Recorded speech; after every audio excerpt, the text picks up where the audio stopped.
What's up, everybody? It's Alex from Heavy New York. We are at the Pencil Factory in Greenpoint, Brooklyn, and we are here with Hannah and Andrew of the Giraffes. Thank you so much for being here. Thanks for coming, man. Yeah, of course. To our dungeon. Yeah, to your dungeon. There's a lot of gear in here. Yeah. Like, holy crap. Yeah. Yeah, I was like so distracted. I know, and, it's a little nutty, but it's actually pretty clean right now. So I'm Yeah. pretty proud Someone of that. just did a big cleaning job. Yeah, it's different from like the St. Vitus basement. You know what I mean? Yeah. So like, exactly. Normally looks like that. yeah, there you go. Well, St. Vitus basement, you can get a STD sitting on that couch. I call it the couch of STDs. Exactly. That's what I call it.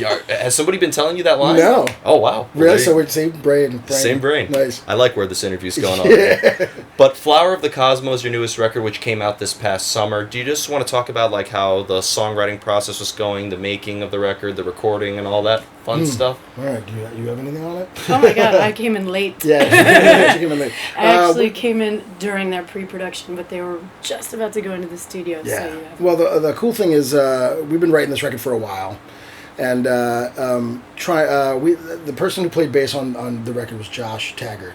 She played bass on one of the tracks as well, and we were working on it for I guess a good year before we went into the studio. And we didn't know what we were going to do with it. We didn't know what studio we were going to go to. We knew that the singer wanted to write. His idea was he wanted to write a record of love songs, and I guess they're love songs, but they kind of morphed into something else. You know, the more love-hate songs. He said he was trying to give himself a challenge. Right. And he failed the challenge. Right, and so they turned into like a thing more love-hate songs. As far as speaking to the lyrics, I wish Aaron was here to speak to the lyrics of it because that's his forte. Yeah. But musically, we were working on it for a long time. And we had our good friend Tony Mamone from Para Ubu come in, and he was going to produce the record. And he came to a bunch of our practices, and it was the first time we'd ever done that. He came in, and was like, no, slice, dice, this and that, and was like really helping us hone it down to a really tight message, and because we have a tendency, we like to go all over the place, you know. And he really honed us in and made us concentrate on what was good and what was not good. It was really awesome. That's awesome. And was it the first time you guys used a click? Yeah, but we don't tell anybody that. Oh, sorry, you can delete that part. Sellouts. I know, right? You mentioned you came into like the recording process a little bit later. So were you learning like the material exactly how it was played previously, or did the rest of the band want you to bring a little bit of your own mix to the album? Well, I'm on one song because, this is kind of a cool story. So when I auditioned for them, I didn't expect to get it. I was honored though. I was a fan first anyway, and I was like, "What? Me? You want me? Yeah. Okay, I'll. It'll be a nice challenge." So anyway, I said to them, "It would be great if you gave your new bass player, whoever it is, something on the record. You know, like a backup vocal, shake some eggs, you know, something, so they feel more part of it. You know, I know Josh worked so hard on these songs, and they're great, and I can't imagine wanting to rewrite any of them, but." So what they did was they gave me a song and to write on. So I wrote everything on that. They told me to keep the chorus, and I didn't even keep the chorus. Not because of an ego thing, but it didn't work with the rest of what I was doing. Right, but she was totally right. Like the chorus that we thought we wanted to keep, she rewrote it, and it was so much better. It made so much more sense. There you go. Especially with the verses and stuff that I put. You know, Josh's was more like flowing with what he was doing, but and that was really fun. But I solidified it 3 days before going into the studio, and I was very punctual at rehearsal every single time, on the dot. I set my alarm 2 hours early to go into the studio so I could warm up and drink my smoothie, and I woke up after I was supposed to be there. I slept through my alarms. She came late. So I was like, guys, I'm sorry, I'll be there in 10 minutes. I rolled out of bed all discombobulated, shut up with my bass, and they're just waiting for me to sit down and do it. Maybe that was part of the magic. Yeah, she nailed it. She nailed it. Yeah, there you go. Sometimes showing up late can work. The song is called Romance, in case you were curious. There you go. What I find unique, you mentioned you were working on this record for a year. Did these songs like change at all over time? Oh yeah, definitely. I mean, like there's always a push and pull with Aaron and Damien. You know, Damien comes in with and Aaron says, no, take out and just keep going with that other thing. And so there's a lot of push and pull of how far to go, and then Aaron will pull it back, and then we'll push it farther. And so there was a lot of changing going on, a lot of changing drums for my part, you know, trying to somebody here now, so trying to keep it a little more simple than I'm used to. So a lot of changes were going on while we were writing the songs. I have a basement studio, and so we would go record the songs in the basement, and then we'd give them out to everybody, and then everybody would come back with notes, and then we'd go back to the studio, into my basement studio, record those, and see how those worked out. And if they didn't work out, we'd go back to the original. A lot of times, man, you do this 8, 9, 10 times. You do this, redo that, and then at the end of the day, you come back to exactly where you fucking started, and then everybody goes, "That's it." And you're like, "But that's where we started." That's the best, right? Yeah. Or the worst. What's beautiful about that? You know that you tried everything else. That's if true. You had That's any true. doubt. You really exhaust all the possibilities, and then and that your get back intuition is like spot on from the beginning. Right. And then you led me into my favorite question to ask every artist, because it's always the hardest question for every artist to answer. How do you know when a song is done? When it goes into the mastering. yeah, exactly. That was so deep. Yeah, I know, right? I guess how do you know when a song is done? I guess personally for me, it's when I'm humming it on my own on the train, or I'm not even listening to demos or anything like that. I'm just on the train and I'm singing the whole thing from start to finish, and I go, I think that one's done, because I got all the parts in my head. They're there. They all make sense, and I'm humming it involuntarily. Yeah, and you can't think of anything else that I couldn't think of anything else that goes in it, but the funny thing about that also is that sometimes the music, most of the time the music gets done, and then we think, okay, is that really done? And then Aaron comes and throws the vocals on. We're like, oh shit, we had no idea that's where you were going to sing, that's what you were thinking, that's where you were going to go. And then he made everything. Sometimes that'll change the song too, right? So we get it all recorded, and he comes in and lays vocals, and then we're like, fuck, we should pare this down to let that shine for a moment, So then there's a little bit of that. But then at the end of the day, when the vocals are down, everything's on it, and you're humming it, and there's something catchy to it, then you're like, that's fucking done. There you go. That was fairly particular. Yeah. Sometimes what I like to do is if I can listen to it, this is another test for myself. If I can listen to it and play a video game and not have to leave the video game to go, what happened? I know it's done. There you go.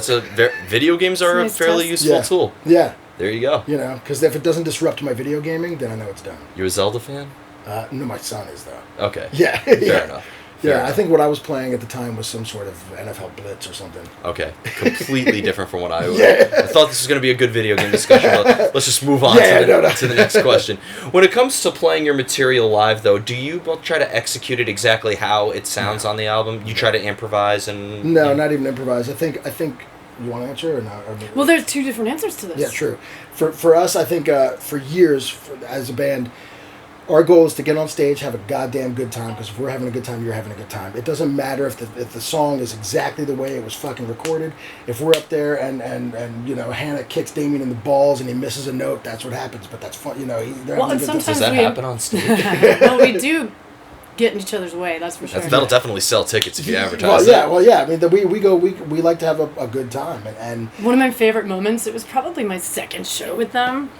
Aaron literally blinded me and Damien. I really couldn't see during a solo, but I had to just stay up and down on the frets. I didn't have to move, so I was like, perfect moment. Oh my god, I'm looking even better because I could play blind, Yeah. I was like, thank you, Aaron. He said, I didn't know. I was Aaron lucky. Would blind her while fish hooking Damien by the cheek and pulling him this way and blinding her. Yeah. And kicking the cymbals in the back of me and if you happen to miss a note, you miss a note, but that's what happens. There you go. And sometimes they like to jam out a little bit, but we work it out in rehearsal if we're going to do that with a song. Mm-hmm. I keep all the parts that were written on the record as they were, but then they've changed them throughout the years because the Giraffes has been around for 23 years. I know live we do it this way, and I'll go on. I was 3 when you guys started. Really? No, really? Yeah. What? Yeah. Holy That's shit. so funny. That's crazy. But I went on YouTube. I did such good homework. I went on YouTube and I found live videos and I learned them on YouTube. Right. So they wouldn't have to teach me in this, rehearsal space. YouTube is like the best teacher ever sometimes. True. That's true. Yeah. And sometimes I could hear, and they had a couple different bass players before me. So one guy would play it one way, one guy would play it the other way, and I tried to learn it the record way, and Damien's like, oh no, I prefer it the way that Jens did it, or, whoever was playing. So learn that. And I was like, okay. I mean, it's really fun. It's so much fun. And I tend to spit a lot, so everybody that's casualty of war. They're one of our second or third shows. I think I spit and I hit her behind the ear or something. She's like, I think somebody threw a line at me. I was like, that wasn't a line. That's awesome. Yeah, it was thick as pulp. Yeah, it was. Ew. It's so gross. It's gross. Kind of like it's a similar question to the last one, but is there, because you clearly have fun when you're on stage, that's what matters, obviously, when it comes to playing with the Giraffes, but is there at all kind of like a similar energy that you put into your live presence as you do like here in your practice space, or is it a completely separate mind frame altogether? No, I think practice. I mean, practice. I think we come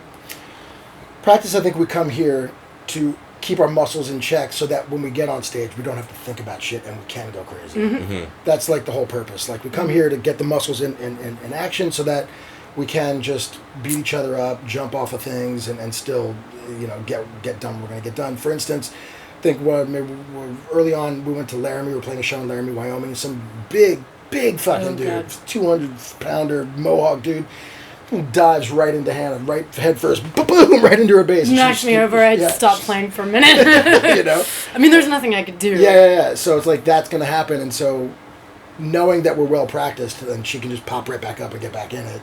My very first show, besides the secret show in New York, the very first show was on tour, and I got hit right here with a line. That was the line. Right in the third eye. There were shot glasses flying too. I was like, oh God. Man.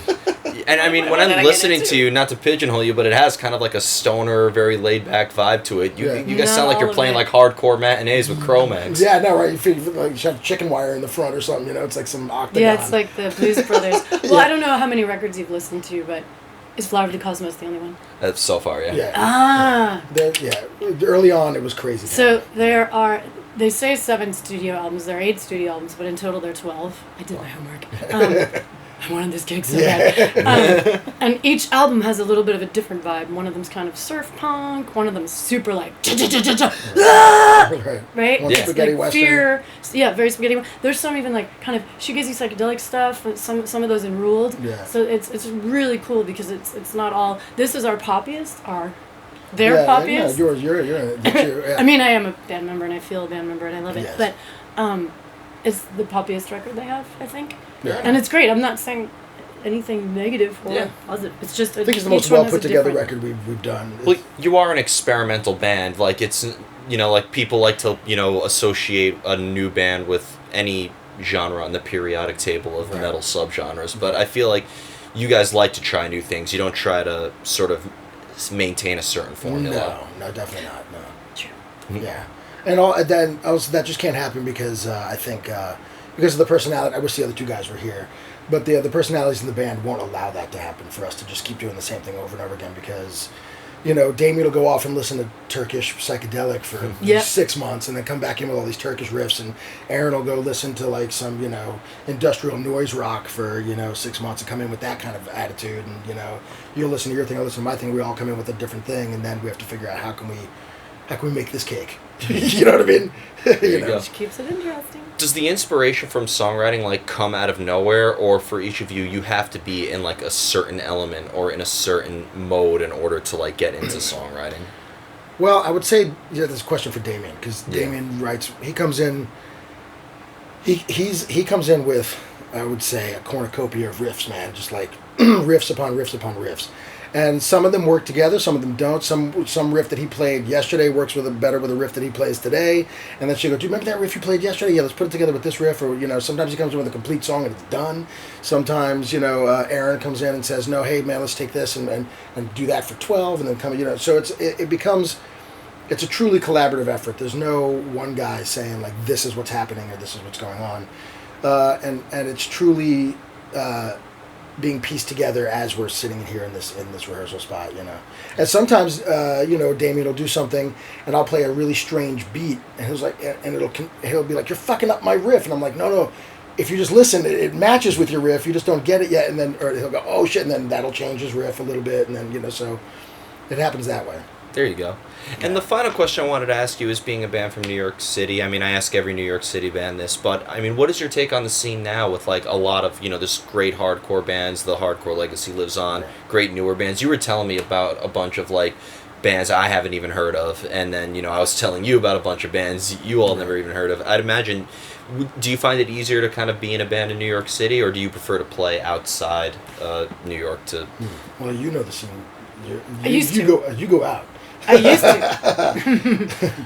You still go out. I mean, I think scenes are always changing. Sometimes people have the perception that there's no scene and everything sucks, but then you're missing out on this little underground bubble, because they do exist. Yeah.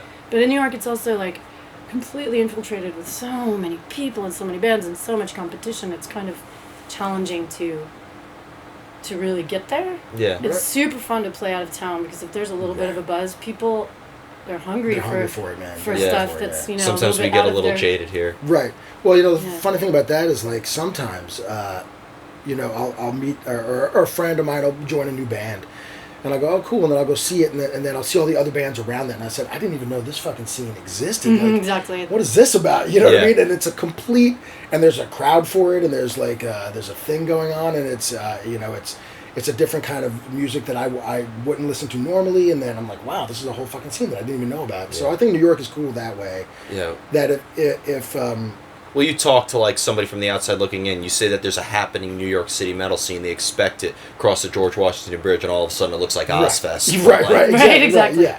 But no, you have to like look for it. Right, you have to look for, and you have to look for the, like you were talking about subgenres and genres and this and that. They're all out there, so you got to find the thing that you're into, right? You know, because again, like I run into people playing in scenes. I'm like, what the? I like what you're doing, but I would never even. I don't know how I would have found this. I didn't know you. You know what I mean? Of course, it's always like meeting that one person, and then they're like your gateway into everything else. Right. Well, when I started in the 90s, there were magazines and fanzines, you know, there were, I had a show called the Underground Railroad. It was a Manhattan Neighborhood Network cable access show before internet existed, before like YouTube. So we had viewership, and people learned about a lot of bands that way.